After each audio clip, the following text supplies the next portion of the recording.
Perfecto. Entonces ahora sí vamos a empezar. Les estaba diciendo inicialmente que para mí es un placer estar con ustedes en el día de hoy hablando de un tema que nos atañe pues a todos. Y antes de empezar, pues hay que tener en cuenta que a medida que ha pasado el tiempo, pues hemos tenido más posibilidades de hacer intervenciones desde el punto de vista percutáneo con las nuevas tecnologías y los nuevos dispositivos.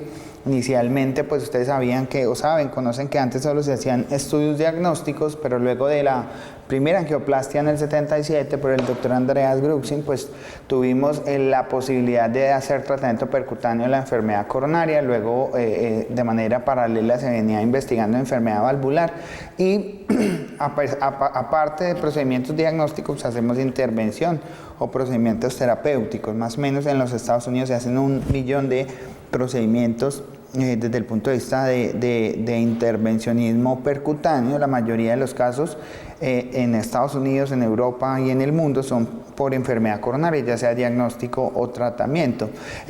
Las últimas tecnologías pues con las que hemos contado, aparte de los stent que cambiaron, ha sido uno de las cosas que han cambiado la intervención percutánea. Pues tenemos otras tecnologías como hacer fisiología coronaria, imagen intravascular, ¿cierto?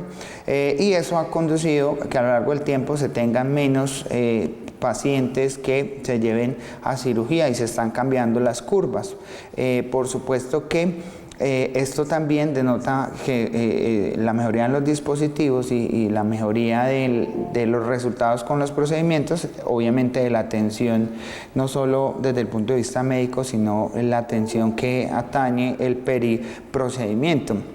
Siempre, pues antes de que llevemos a un paciente, que esto es el ejercicio que tratamos de hacer, a un procedimiento ya sea diagnóstico o terapéutico, debemos sopesar el riesgo-beneficio, sobre todo desde el punto de vista no solo de los factores técnicos o la factibilidad que pueda tener o el éxito que pueda tener el procedimiento, sino también en factores del paciente y qué tanto va a cambiar la historia natural de la enfermedad o mejorar su pronóstico. Por supuesto que no solo nosotros debemos estar enterados o evaluar ese tipo o este contexto, sino todo nuestro equipo del CAP-LAB debe tener entrenamiento no solo en los cuidados generales, sino también en los dispositivos, conocerlos también, ver las técnicas que utilizamos y específicamente los riesgos que se tienen con los mismos.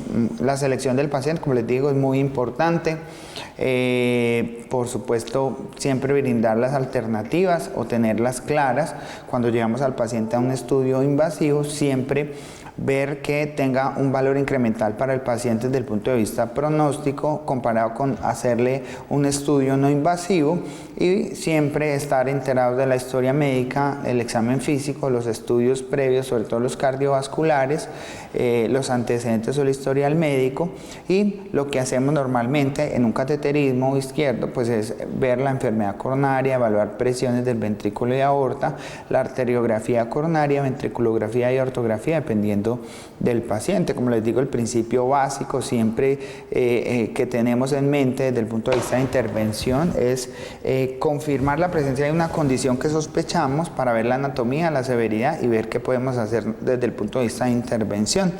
Hay otros escenarios aparte de la enfermedad coronaria que hacemos también, que son los estudios prequirúrgicos, algunas otras condiciones como la cardiomiopatía hipertrófica, la enfermedad tromboembólica, la valoración de hipertensión arterial pulmonar, diagnósticos sobre todo en falla cardíaca preservada, que eso es como una cosa muy nueva de hacer diagnóstico invasivo de esta población, y de investigación. Todas estas cosas las hacemos todos los días en nuestro laboratorio y tenemos que estar pues obviamente familiarizados. Creo que no me voy a detener ahí porque pues esto es lo que hacemos en el día a día. Esto es una lista larga de las indicaciones de los procedimientos. Tampoco me voy a detener porque no es el objetivo de la charla. Acá solo les quiero mencionar que básicamente solo hay una contraindicación para no llevar a un paciente absoluta pues a un estudio, y es que el paciente se niegue.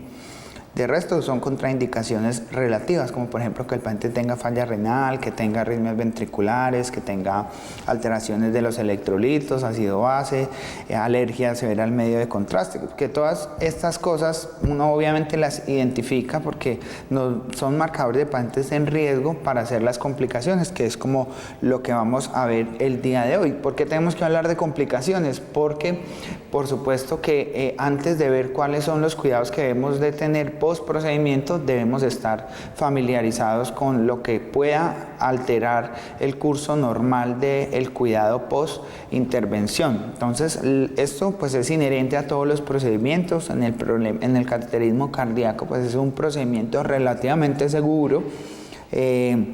Generalmente son alteraciones que son transitorias, nunca pues vemos, a menos que el paciente haga un SB, por ejemplo, queda con un déficit permanente, pero eso es muy raro, como vamos a ver en adelante. La tasa de complicaciones de todos los estudios desde el punto de vista de cateterismo cardíaco, ya sea diagnóstico o intervención, es alrededor del 1%, pero hay unos determinantes que hay que tener en mente, que hemos estado recalcando previamente, ¿cierto? Que son determinantes desde el punto de vista clínico, algunas limitaciones no solo con lo que contamos en el cath lab, sino de la experiencia del operador y el tipo de procedimiento, ¿cierto? No es lo mismo hacer un cateterismo diagnóstico o un cateterismo derecho diagnóstico, hacer un reemplazo de válvula mitral percutánea, por ejemplo, en un paciente intervenido quirúrgicamente en años previos, ¿cierto? Son determinantes de riesgo diferente y todos debemos estimar ese nivel de riesgo. ¿Por qué? Porque saber el nivel de riesgo nos va a marcar la pauta desde el punto de vista de no solo de estar alerta de mayor probabilidad de complicaciones, sino identificarlas de manera temprana y resolverlas, que es como el objetivo. La muerte es muy infrecuente durante los estudios del laboratorio de hemodinámica. Hay un decline progresivo en los últimos 30 años. Miren que para el 1960 era alrededor del 1%, pero si vemos los registros de años, por ejemplo, de 1990 del Registro Nacional de Estados Unidos con cerca de 60.000 procedimientos, eso es, o la mortalidad correspondía solo al 0.08%. Sin embargo, hay unos pacientes que tienen una mortalidad mayor, que esos son los que siempre obviamente nos deben preocupar. ¿Y cuáles son esos factores de riesgo independiente para que uno se muera cuando le hacen un cateterismo? Y es ser mayor de 60 años o tener una clase funcional 4, que pues 4 se refiere a disnea en reposo, que tengan una disfunción ventricular izquierda severa con FEBI menor del 30 o enfermedad de tronco, que son los pacientes pues, que se han identificado también junto con la enfermedad multivaso en registros más recientes. Miren que si vemos ellos comparado con la mortalidad global, la mortalidad en estos grupos especiales puede ser hasta el 1.5% comparado con ese 0.08%. Los pacientes que tienen enfermedad de tronco definitivamente son una población de riesgo alto.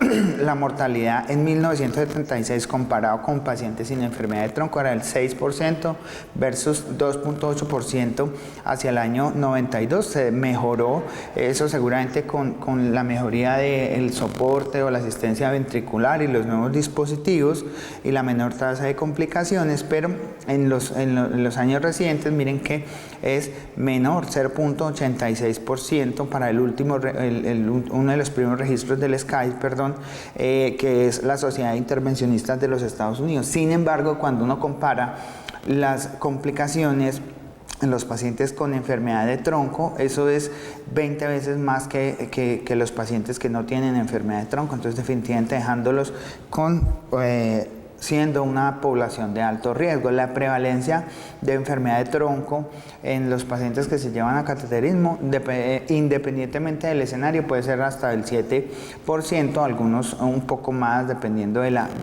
presentación. No es lo mismo, pues, o la prevalencia no es igual un paciente con enfermedad estable a un paciente con un síndrome coronario agudo con elevación del ST, pues la enfermedad obviamente tiene una prevalencia diferente.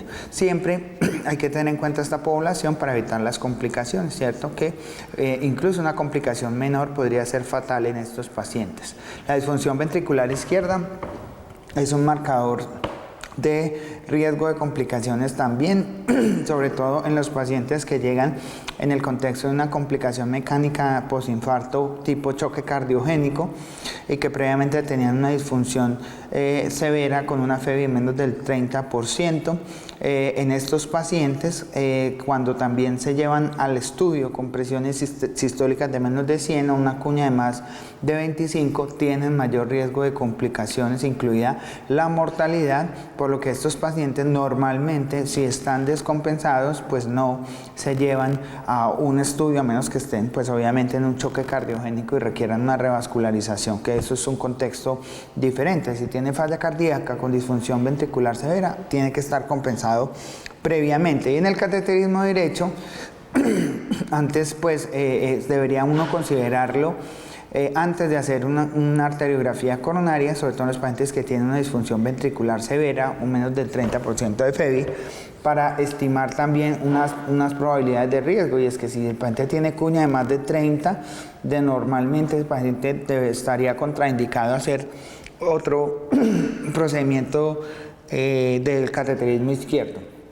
Y hay que tener en cuenta que algunos agentes de contraste que tienen baja osmolaridad pueden generar una mayor disfunción ventricular izquierda. Los pacientes de enfermedad valvular tienen una mortalidad baja, normalmente es del 0.2%. Es en realidad pues muy raro que un paciente que se lleva a un estudio por enfermedad valvular, que la mayoría de estos estudios son diagnósticos prequirúrgicos, pues tenga complicaciones desde el punto de vista de muerte. Contexto diferente ahora, pues los pacientes de alto riesgo, muy enfermos que llevamos a implante de válvula aórtica percutánea. Sin embargo, cuando uno ve los registros también de mortalidad, son bajos, y de complicaciones son bajos, como lo que vemos normalmente nosotros en nuestro laboratorio todos los días. Los pacientes que tienen una cirugía de bypass previa, pues son pacientes con un riesgo mayor también. Hay que tenerlo siempre en mente, porque estos pacientes, sobre todo los que tienen enfermedad difusa, los que tienen más de 5 años de intervención o con aterosclerosis generalizada y disfunción ventricular izquierda, son pacientes de más riesgo comparado con tener una cirugía de revascularización o de bypass previo sin estas características. Normalmente son procedimientos que son más largos, más complejos y en el estudio en la prueba post-CABAS, que así se llama, 2.635 angiografías se hicieron desde el punto de vista diagnóstico, pero miren que la mortalidad fue 0%, pero sí se presentaron complicaciones. 0.7% fueron para la tasa de complicaciones mayores, y de esta la más frecuente fue el stroke y el trauma vascular. Menos frecuente el infarto periprocedimiento. Como les digo, la muerte durante el procedimiento es poco frecuente, puede ser hasta el 1%, menos del 1% en los grandes registros o en los registros contemporáneos. De nuevo, la enfermedad multivaso es un marcador de riesgo de estos pacientes, normalmente la edad avanzada, la disfunción del ventrículo izquierdo, la historia de cirugía previa, y pues estos pacientes son los de riesgo que hay que tener en cuenta. Hay algunas escalas que podríamos utilizar. Esta es una publicada en el 2001, el Circulation, en donde se puntúa algunas características no solo clínicas, sino de paraclínicos, y miren que a medida que uno aumenta la puntuación o el score en estos pacientes con estos predictores derivados de un análisis de regresión multivariada, pues tenían una mayor mortalidad, que era como en la línea verde con puntos rojos fue lo que estimó el score, y la mortalidad observada fue lo que se vio en las barras amarillas. Miren que muy buena correlación con este score. Aquí se lo recalco nuevamente porque es más de lo que hemos hablado. Disfunción ventricular izquierda, acá con una FEBI de menos de 50, los mayores de 70 años, los que tenían enfermedad multivaso, enfermedad renal, los que se presentaban con un infarto agudo, choque, enfermedad periférica, y las mujeres son como las características de riesgo de este score a tener presente o en mente. Hay un score de riesgo también en Mayo Clinic que también tiene esas características, pero miren que es más de lo mismo: enfermedad renal, la edad, la enfermedad de tronco, la clase funcional peor. Miren que a medida que uno tiene eso, pues aumenta la mortalidad, y eso hay que tenerlo presente. El infarto de miocardio, normalmente todos los pacientes que se llevan alguna intervención desde el punto de vista ya sea percutáneo o quirúrgico tienen una isquemia transitoria. Eso es frecuente y común. Sin embargo, que eso se manifieste o represente un infarto de miocardio generalmente es infrecuente, pero cuando se presenta es importante porque eso cambia el pronóstico de estos pacientes. A pesar de eso, menos del 1% de esos pacientes que hacen un infarto periprocedimiento pues requieren una cirugía de revascularización quirúrgica o bypass coronario de urgencia. A finales del 70, más o menos del 0.5% de los pacientes que se llevaban a una angiografía coronaria hacían un infarto de miocardio, y esto para los registros 1, 2 y 3 del SCAI se mantuvo muy estable, miren 0.7, 0.6 y 0.5%. Y hay algunos factores que hay que tener en cuenta nuevamente que aumentan la probabilidad, son predictores de infarto periprocedimiento. Sobre todo la extensión de la enfermedad. Miren que a medida que uno tiene más vasos enfermos, pues más riesgo de tener infarto de miocardio periprocedimiento. Si usted tiene un paciente con una enfermedad de un vaso, es 0.6%, pero si tiene enfermedad del tronco es 0.17%, 0.06 para un vaso, 0.17, mucho más frecuente. Sin embargo, miren que es menos del 1%, o sea que en realidad no es una complicación frecuente a tener presente, pero ocurre. No es 0% o no está del todo abolida.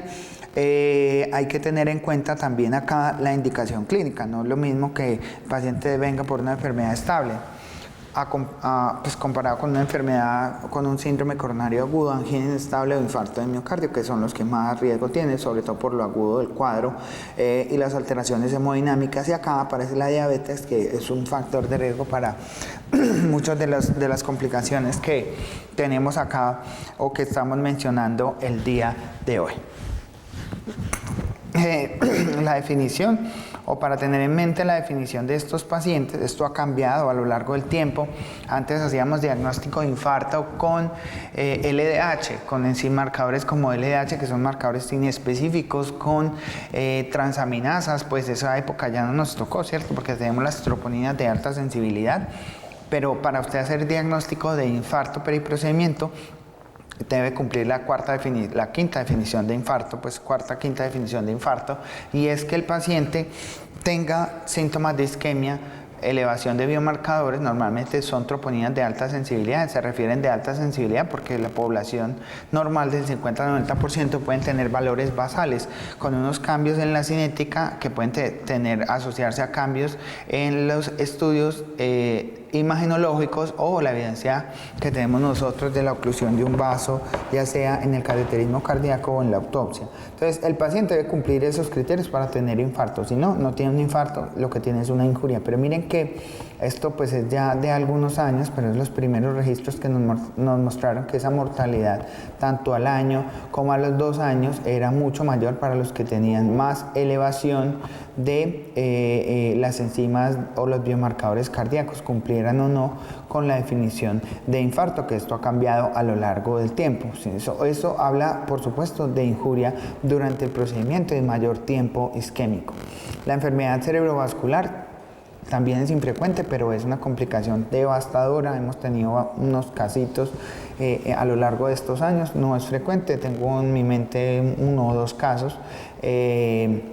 Más o menos para el 73 eran, miren, 0.23%, actualmente es 0.07%, o sea, menos del 1%, nuevamente eso es infrecuente, pero por supuesto es que es mayor cuando se hace intervención coronaria, sobre todo intervenciones que implican revascularización en puentes o cuando se manipulan o vamos con un acceso femoral que pueden embolizar algunas placas de la aorta y pues ahí es donde se presentan ese contexto.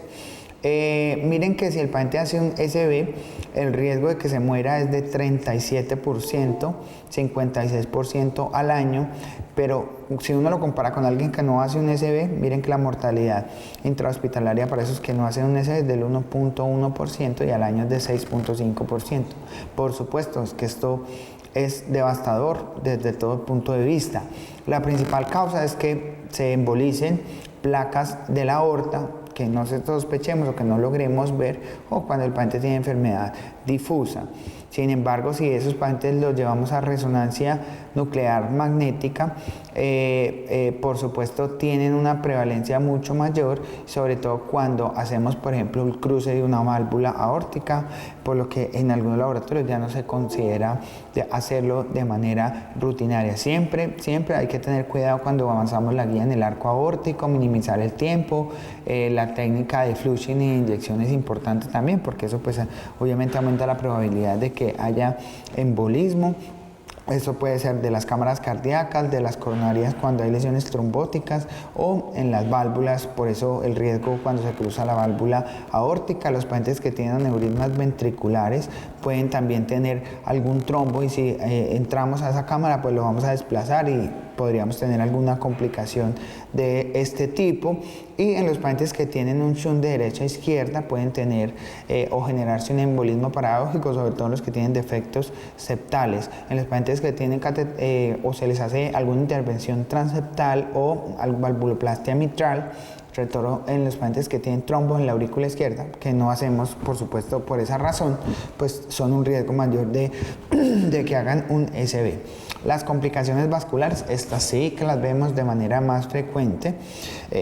Por supuesto que esta es la principal causa de morbilidad relacionada al procedimiento en nuestro laboratorio, no solo en nuestro laboratorio, sino que es así en Colombia, en Europa y en Estados Unidos. ¿Y qué tipo de complicación podemos tener acá?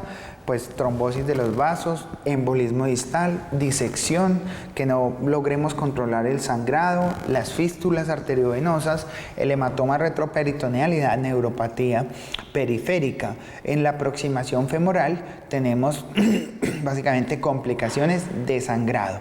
Y cuando hacemos intervención radial o braquial, las complicaciones son isquémicas. Eso es de manera grande y no ha cambiado a lo largo del tiempo. ¿Qué pasaba o qué pasa cuando uno tiene un paciente con un infarto agudo, ST, no ST, angina inestable? Cuando el paciente sangra en cualquier nivel, no solo en las complicaciones del sitio de sangrado, sino las que hacen, por ejemplo, sangrado gastrointestinal, sangrado intracraneal, es muy importante porque esas complicaciones de sangrado, o sea, el paciente cuando sangra tiene una mortalidad que es igual o superior a la que se presenta o a la relacionada con el infarto. Por eso es que somos o hemos sido tan insistentes en evitar este tipo de complicaciones, y por eso desde hace muchos años se empezó a buscar un acceso alternativo que evitara la complicación a nivel femoral, que pues era un dolor de cabeza, sigue siendo un dolor de cabeza, pues porque obviamente la femoral es un vaso muy grande y normalmente tenemos un contexto de un paciente que tiene efectos tanto protrombóticos como los medicamentos, van antiagregados, van anticoagulados, van con inhibidores de la glicoproteína B3A, todos factores de riesgo para que el paciente haga complicaciones a ese nivel. Y recuerden siempre, complicaciones de sangrado es igual a más mortalidad que las complicaciones isquémicas o la mortalidad relacionada a la isquemia en el infarto. Y en femoral pues podemos tener no solo el hematoma, sino que sea en el sitio de punción, sino también hematoma retroperitoneal, el pseudoaneurisma y la fístula. Sin embargo, estas complicaciones, pese a que son las más frecuentes, las que más dan morbilidad, miren que cuando las vamos a ver son de 0.5 a 0.6%, o sea, menos del 1% cuando es un procedimiento diagnóstico. Cuando se hace intervención es mayor porque tenemos más factores de riesgo desde el punto de vista farmacológico y obviamente en el contexto también. Como les decía, complicaciones de sangrado a nivel femoral y en el antebrazo isquémicas. La trombosis de la arteria femoral normalmente es muy rara, no hemos tenido casos recientes que yo recuerde. En nuestro laboratorio, nuestras complicaciones vasculares de manera global son menos del 1%. Hablo de la parte de hemodinámica coronario, ¿cierto? En el último año ha sido menos del 1%, menos del 0.5% en lo que revisamos de los casi 1.200 angioplastias que se hacen, los otros 1.000 procedimientos diagnósticos, pues es menos del 1%, estamos en la estadística, ¿cierto? Sin embargo, a veces son muy ruidosas porque, digamos, la gente no está familiarizada y nos avisan luego de que el paciente ya ha progresado en su complicación. Pues obviamente no debería ser así, nosotros deberíamos estar enterados siempre desde que se ocurren, sobre todo los pacientes que salen de nuestra unidad. La trombosis es muy rara, como les decía, pero acá los diabéticos, las mujeres y los que tienen enfermedad arterial periférica, que normalmente tienen un lumen más pequeño, son los pacientes que tienen un mayor riesgo de hacer una trombosis de la arteria femoral, sobre todo porque el diámetro es menor y el radiodiámetro introductor pues es bajo, ¿cierto?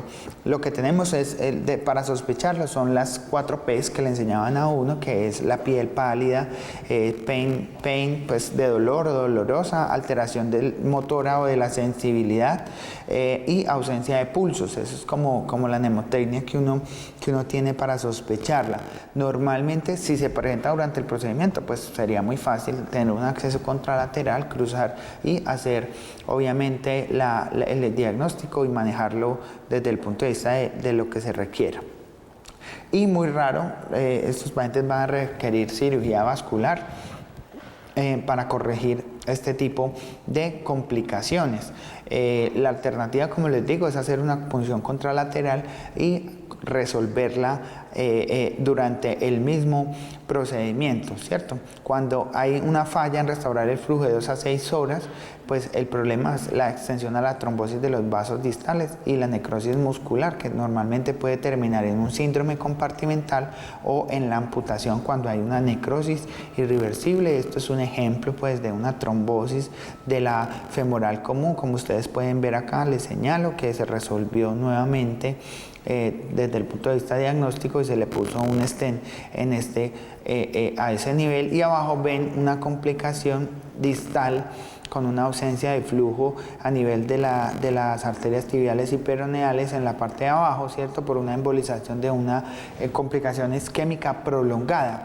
Las complicaciones hemorrágicas mucho más frecuentes que la trombosis desde el punto de vista en la aproximación femoral. El sangrado alrededor del introductor normalmente se produce cuando hay una laceración de la arteria. Sí, lo que hacemos normalmente es cambiar el introductor por uno más grande y con eso es suficiente para detener el sangrado. Si no mejora con eso, pues deberíamos hacer compresión manual. Normalmente revertimos la anticoagulación, se intenta quitar el introductor, se hace la compresión y los dispositivos de cierre se podrían considerar dependiendo de cómo tengamos el acceso al vaso. El hematoma es más común que las complicaciones de sangrado, que esto es lo que vemos nosotros, ¿cierto? Normalmente es una masa que duele. Si el paciente tiene un abultamiento y no le duele, eso no es un hematoma. Normalmente esto se resuelve. Los hematomas significativos a nivel femoral son los que miden más de 5 centímetros, son los significativos, eso es moderado. Más de 10 centímetros son los que normalmente requieren alguna intervención, que pues afortunadamente con la compresión casi que siempre se resuelven. El tiempo de resolución es normalmente de 1 a 2 semanas, sin embargo esos grandes, que son los que miden más de 10 centímetros, pueden requerir transfusión.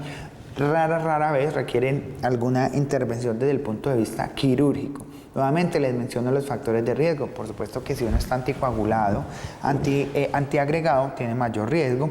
Cuando hay un tamaño grande del introductor, que normalmente cuando tenemos un acceso vascular grande, se hace cierre o dispositivos de cierre, la mujer, y los mayores son como los que tienen esta probabilidad de complicarse más desde el punto de vista de hematoma a nivel femoral.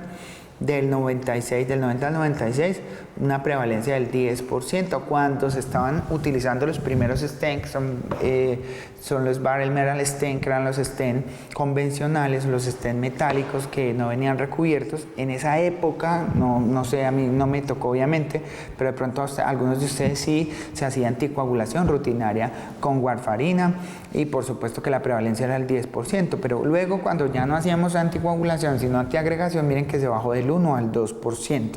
Y a medida que tuvimos introductores más pequeños, antes acuérdense que se hacían con catéteres guía de 7, 8 French, que requerían introductores mucho más grandes, ahora no, es muy raro que utilizamos este tipo de catéteres, pues obviamente eso disminuyó la incidencia de estas complicaciones. Y los dispositivos del cierre, pese a que obviamente esto no cambia el desenlace de la presentación de estas complicaciones, mejora la deambulación del paciente, pero es similar a la compresión manual o mecánica. Esto no ha cambiado a lo largo del tiempo, ha sido, digamos, como muy disappointing este tipo de estudios o de datos, porque uno esperaría que esto disminuyera las complicaciones, pero no, lo único que mejora es el confort del paciente, la ambulación temprana, pero no es similar desde el punto de vista de control hemostático a los dispositivos de cierre y a las complicaciones.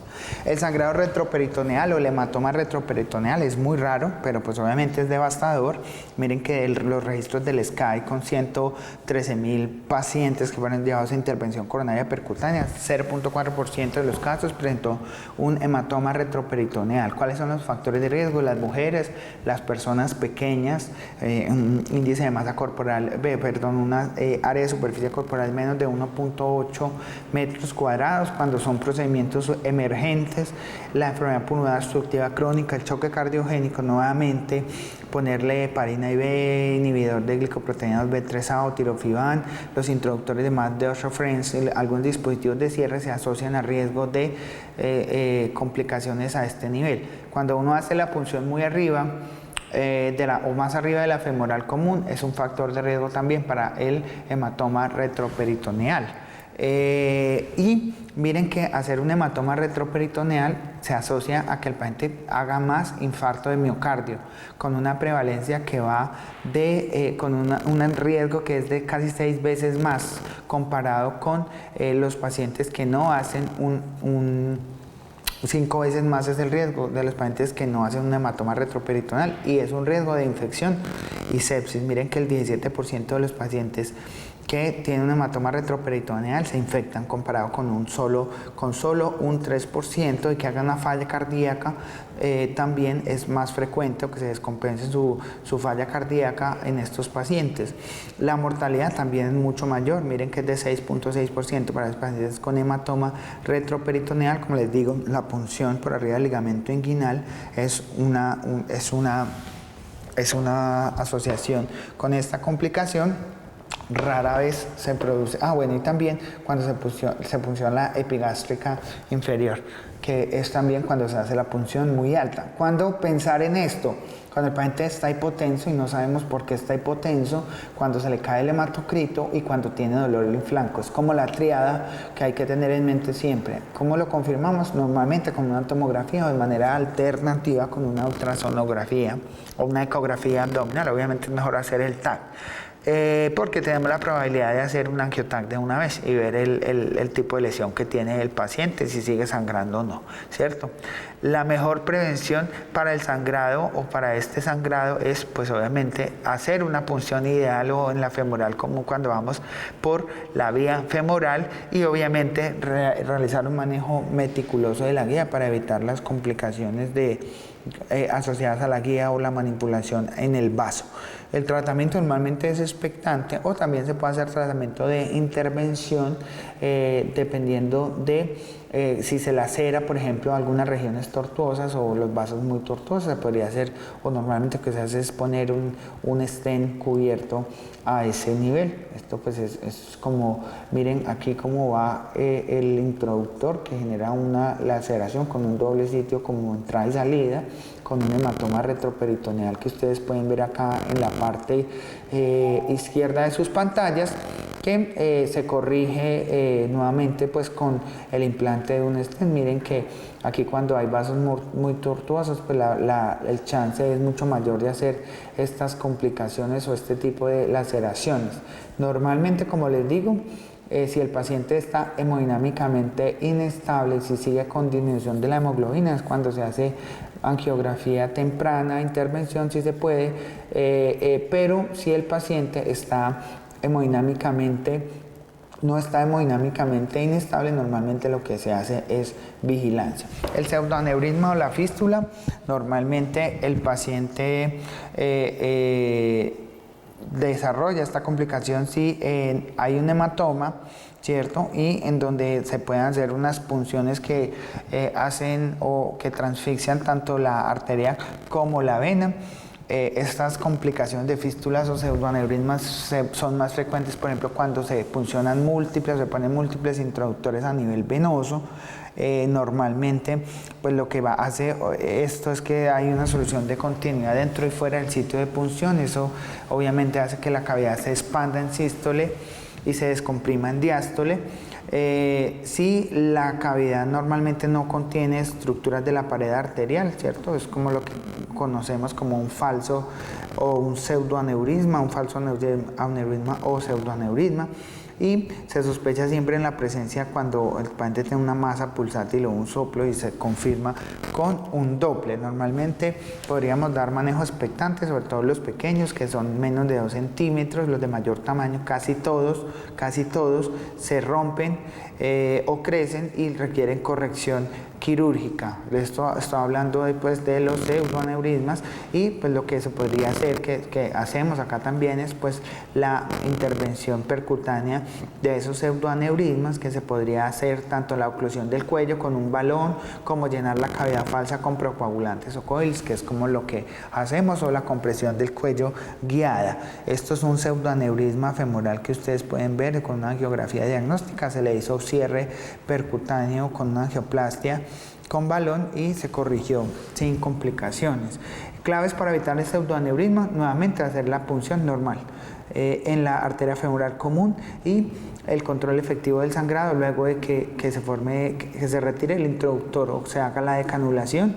Cuando se punciona por supuesto la femoral superficial o la profunda, hay un mayor riesgo, ahí me quedó mal, es un mayor riesgo, y la fístula se genera normalmente del sangrado, obviamente en el sitio de punción arterial, que se descomprime en un sitio de punción venosa adyacente. Nuevamente es como el riesgo que se tiene también. Normalmente en la fístula hay un soplo de vaivén a nivel del sitio de punción. Normalmente pasan varios días hasta que la fístula se haga evidente. 33% se cierran espontáneamente durante el primer año, pero normalmente las que duran más de un año son las que se llevan a intervención. Hay algunos que prefieren intervenirlo de manera temprana y como tal son las punciones bajas las que se asocian a la presentación de la fístula. Como les digo, nuevamente la punción de la femoral superficial o profundas. Las injurias del vaso o las complicaciones de este tipo, ¿cierto?, dependen del diámetro y la localización superficial, si son punciones limitadas o punciones versus las punciones femorales. Normalmente son benignas esas injurias vasculares. Básicamente eso es como lo que les quería mencionar de complicaciones femorales. Las radiales son mucho menos frecuentes, pero las más frecuentes son las complicaciones isquémicas. Esta es como una comparación entre antes y después del 2000 para las femorales y las radiales. Miren que el hematoma en el radial es muy infrecuente, del 1 al 3%, comparado con el femoral, que es menos del 5% en los registros contemporáneos. Pero si vemos la trombosis o el embolismo, es un poco más frecuente para la radial, 0.8 a 10%. La oclusión de la radial del RAO es más o menos del 5 al 10% en los pacientes que se llevan a cateterismo por la arteria radial, y miren que las otras son muy poco frecuentes, tanto femoral como radial. Solo les quiero mencionar acá las dos importantes, son hematoma y la isquemia o la oclusión de la arteria radial, que es como lo más frecuente en las complicaciones radiales. Normalmente estas no requieren anticoagulación y se resuelven de manera espontánea, lo que nos dejaría la posibilidad de hacer nuevamente, obviamente, una intervención por esa radial, pero esto es una complicación que normalmente no ocurre. El síndrome compartimental por un hematoma a nivel radial es infrecuente también. Inicialmente eran como del 2%, pero en datos recientes menos del 0.1%. Obviamente es ahí cuando usted se cambia la radial versus femoral, hay menos probabilidad de que el paciente se complique con complicaciones de sangrado, que es como la gran ventaja, y por eso nos cambiamos a la radial de la femoral. Es como se clasifica el hematoma radial. Miren que el grado 1 es 5% de extensión comparado con la apófisis, obviamente estiloides de la radial, o también puede ser la punción ulnar, es la misma clasificación. 10 centímetros es un grado 2 que más o menos va hasta el tercio proximal, pues distal sería del antebrazo. El grado 3 es un hematoma que se extiende hasta el codo, y el grado 4 es el que va más allá del codo. Miren que a medida que aumenta el tamaño, disminuye la frecuencia. Los más frecuentes son los grado 1, que son los primeros 5 centímetros del sitio de punción, pero es menos del 5%. Las del grado 2, menos del 3%, que van hasta el tercio distal del antebrazo, o 10 centímetros, ¿cierto? La extensión de 10 centímetros. Y el grado 3 es menos del 2%, que es el que va hasta el codo. Esos son como los más frecuentes. Aquí solo les digo que el manejo es casi que el mismo para todos, a diferencia que en el grado 3 lo que hacemos es el inflado del manguito de presión a ese nivel, ¿cierto? Que lo que hacemos es que el paciente le tomamos la presión arterial sistólica, y lo que hacemos es que con esa sistólica lo inflamos hasta 20 milímetros de mercurio debajo. O sea, si el paciente tiene 120 de sistólica, inflamos el manguito en el antebrazo hasta 100, 15 minutos y lo soltamos. El paciente descansa 15 minutos y luego se vuelve a inflar, así, y eso la mayoría de las veces se resuelve. En el grado 4, que es el que va más arriba, pues uno habría de considerar el manejo, la revisión quirúrgica a este nivel, que es como lo más frecuente. Lo que les decía, la utilización rutinaria de anticoagulantes puede disminuir las complicaciones del RAO, que es como lo más frecuente, la oclusión de la arteria radial, que puede ser hasta el 10%.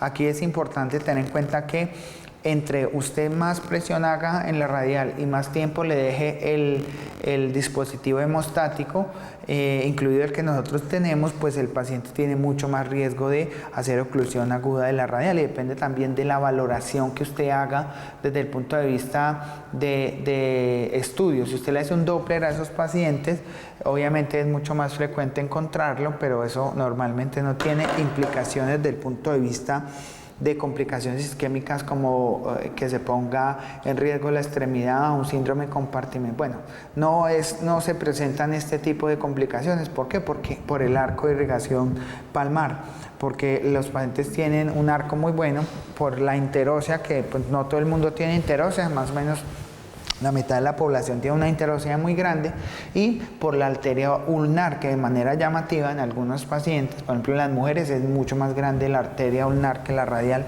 en algunas poblaciones, ¿cierto? Y hay que tener en cuenta siempre que lo más importante acá es el mismatch arteria-catéter.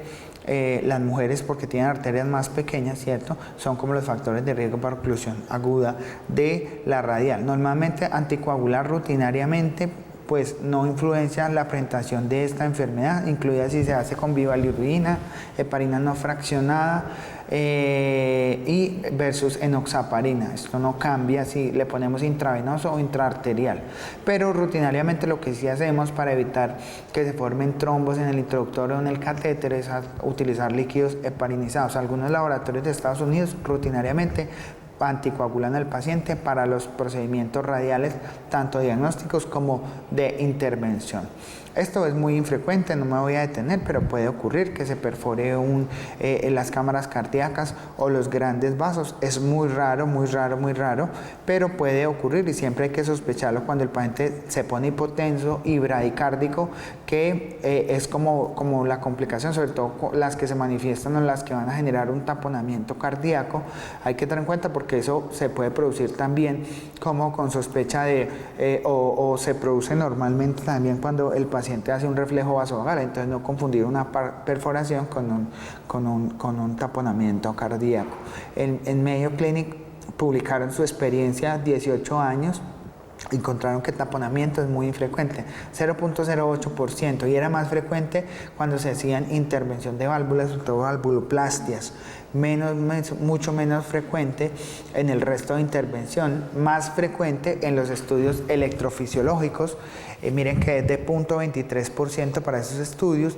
Para las angioplastias coronarias era de 0.08%, y para los cateterismos diagnósticos sí que es infrecuente, miren que en 0.0006%. Entonces es más frecuente valvuloplastias, en ese orden procedimientos de electrofisiología, y de ahí para abajo las otras cosas que hacemos nosotros.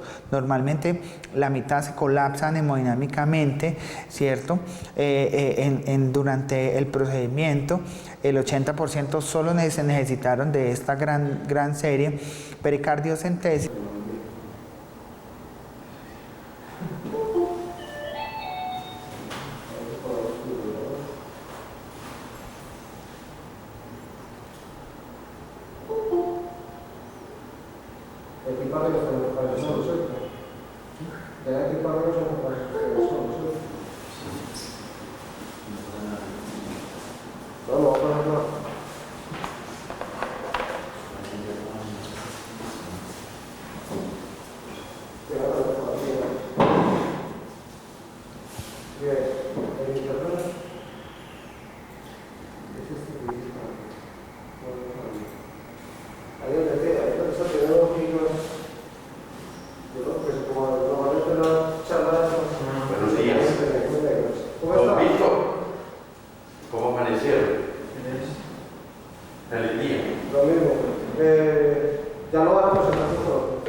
¿Me puedo escuchar un poquito?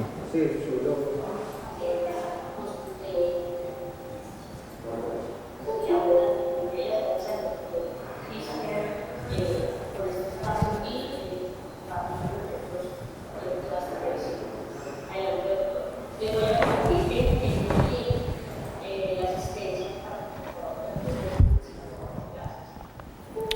Hola a todos, buenos días. Para mí obviamente es un gusto estar con todos ustedes hablando de un tema muy importante en el día a día de nuestro quehacer, y son las complicaciones y los cuidados que debemos tener luego de la intervención o los procedimientos que hacemos en el Cath Lab todos los días, ¿cierto? Ustedes saben, el cateterismo cardíaco pues es un procedimiento que se ha vuelto muy común a medida inicialmente era diagnóstico, y luego pues ya tuvimos la posibilidad de hacer intervenciones de manera percutánea.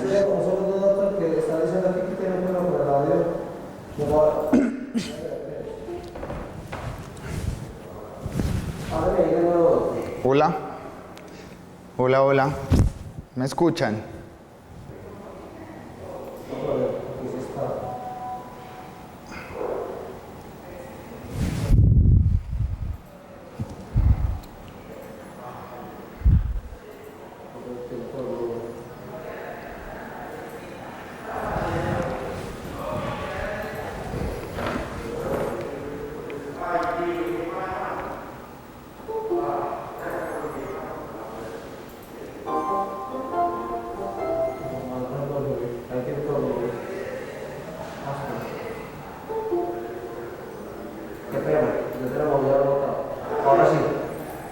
Hola, ¿me escuchan? Ok, perfecto. Entonces ahora sí vamos a empezar. Les estaba diciendo inicialmente que para mí es un placer estar con ustedes en el día de hoy hablando de un tema que nos atañe pues a todos. Y antes de empezar, pues hay que tener en cuenta que a medida que ha pasado el tiempo, pues hemos tenido más posibilidades de hacer intervenciones desde el punto de vista percutáneo con las nuevas tecnologías y los nuevos dispositivos.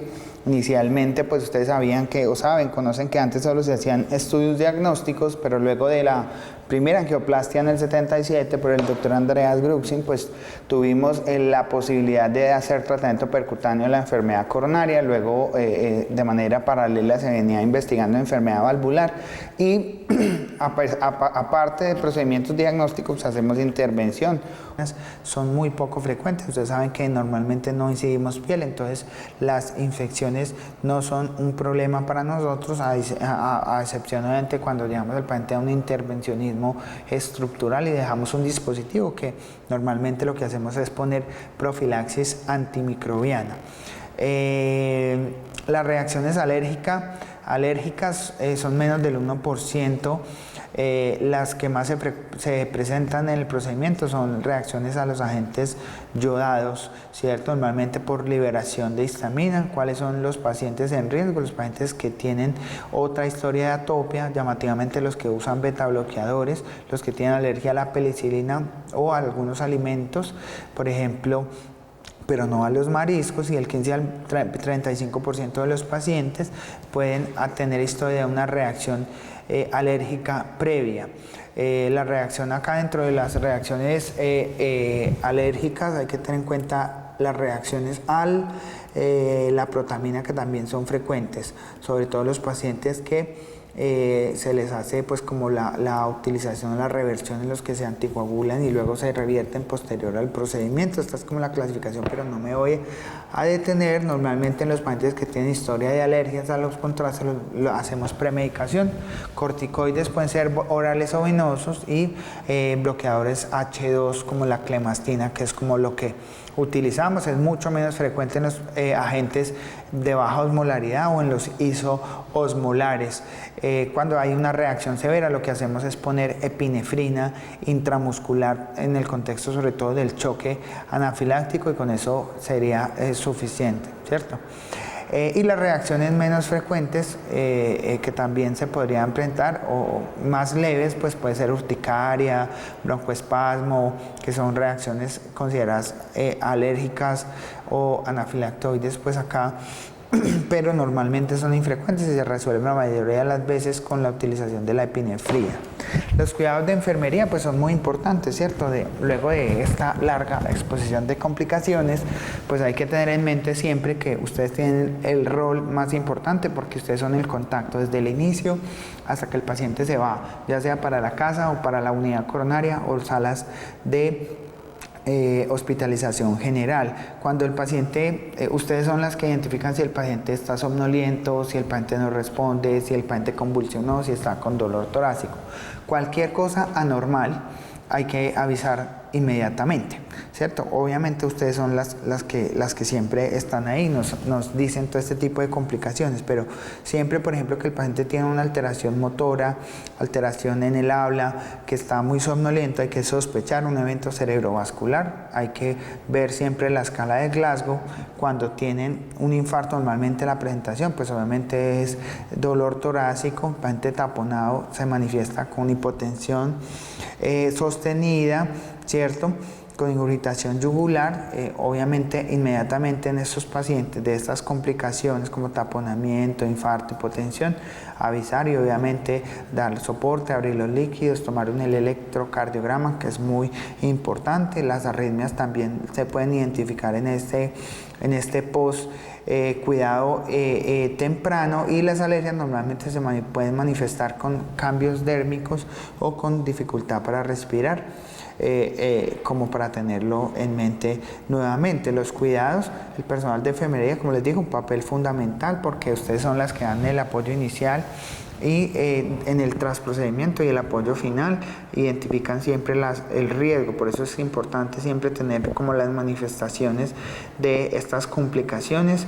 Por supuesto, el control del paciente no se acaba cuando acabamos el procedimiento, se acaba cuando el paciente se va para su disposición final.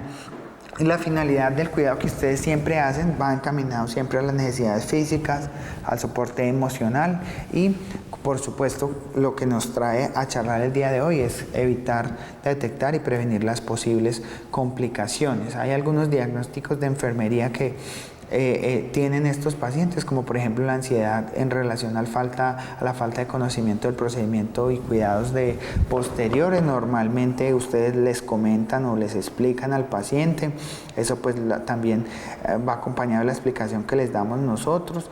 Obviamente las actividades que van acá es la valoración, el electro, charlar con el paciente, dar apoyo psicológico no solo al paciente y a la familia. En los pacientes que tienen riesgo de dolor en relación al trauma tisular, pues obviamente el enfermo lo expresa o lo manifiesta y ustedes lo que hacen normalmente es de manera objetiva localizar el dolor, la intensidad, la duración. Si el dolor es en la zona de punción, pues se administran los analgésicos que estén indicados en el caso y siempre se registra la respuesta del paciente. El dolor torácico es otro diagnóstico de enfermería en relación al diagnóstico o el procedimiento del enfermo. Normalmente obviamente se identifica por lo que manifiesta el paciente. Nuevamente se evalúa el dolor como ya lo habíamos manifestado. El electro es muy importante, aparte de que nos avisan siempre, pues hay que tomar el electro a estos pacientes. El potencial de infección relacionado a la interrupción de la barrera cutánea manifestado por fiebre y el mal aspecto de la zona de punción. Normalmente el enfermo no presenta ninguna infección cuando no se altera la barrera cutánea. Normalmente hay que vigilar siempre la temperatura, el aspecto de la zona, la manipulación de la asepsia y retirar el apósito o al retirar el apósito ustedes siempre verifican este tipo de complicaciones. La complicación de potencial del choque relacionado al procedimiento siempre se detecta y se informan los signos de choque.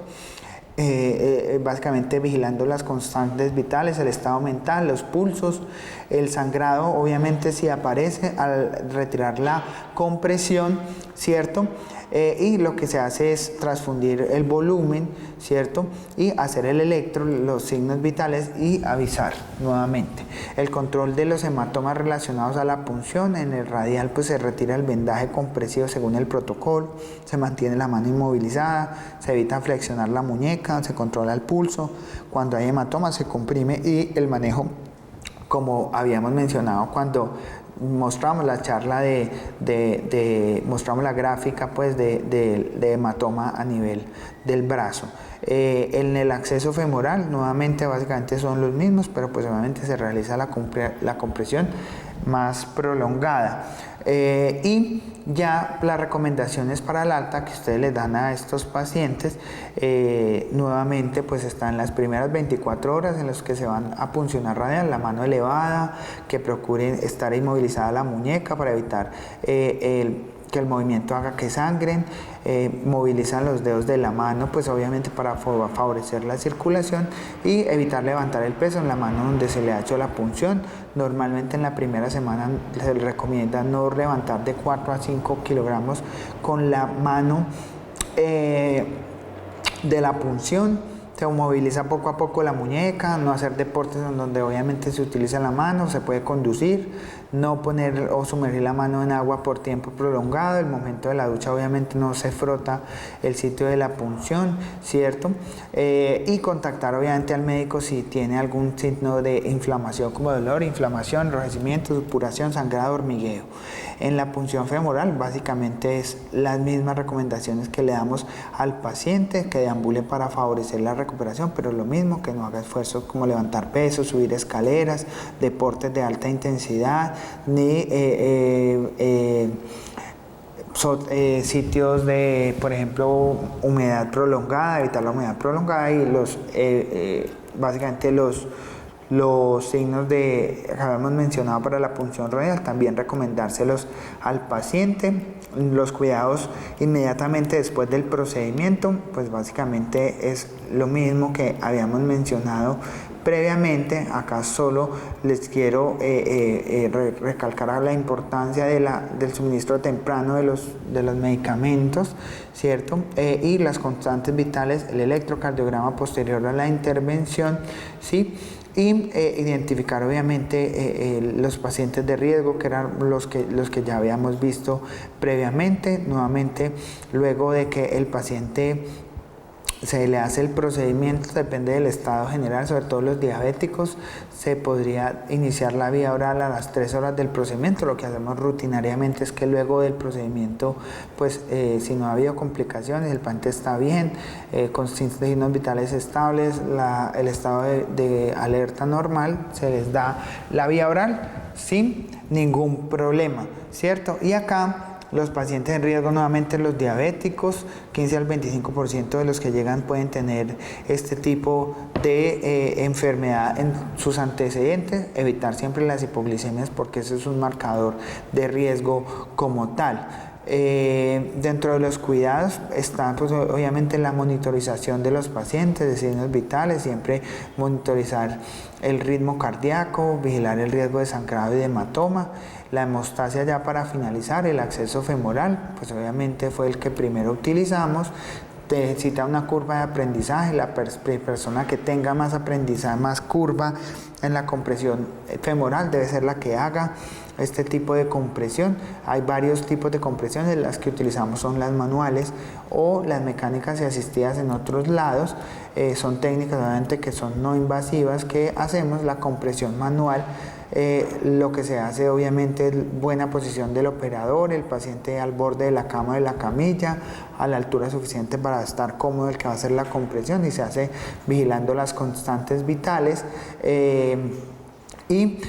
Lo que se hace es se palpa el pulpo 2 o 3 dedos encima de la punción, se retira el introductor, se comprime con los dedos la arteria, fijándola e inmovilizándola sobre la superficie ósea, y obviamente se aplica una compresión hasta el nivel, sin embargo, que se pueda palpar el pulso pedio para que no se comprometa, no haya complicaciones isquémicas. Más o menos de 5 a 10 minutos, rutinariamente lo hacemos por 20 minutos, luego se deja el vendaje compresivo y se vigila siempre la aparición temprana del riesgo de hematoma. Acuérdense siempre que canulamos con el ACT, que debe ser de menos de 160 segundos. Si no se ha utilizado anticoagulante, se hace de manera inmediata, ¿cierto?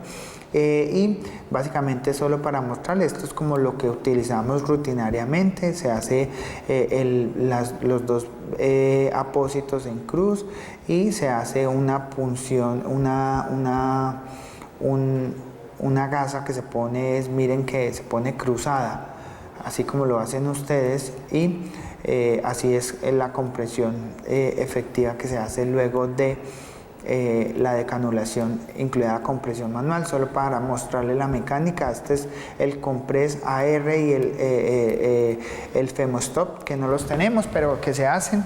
Radial, pues obviamente lo hacemos con el dispositivo hemostático que contamos, que tenemos una buena experiencia.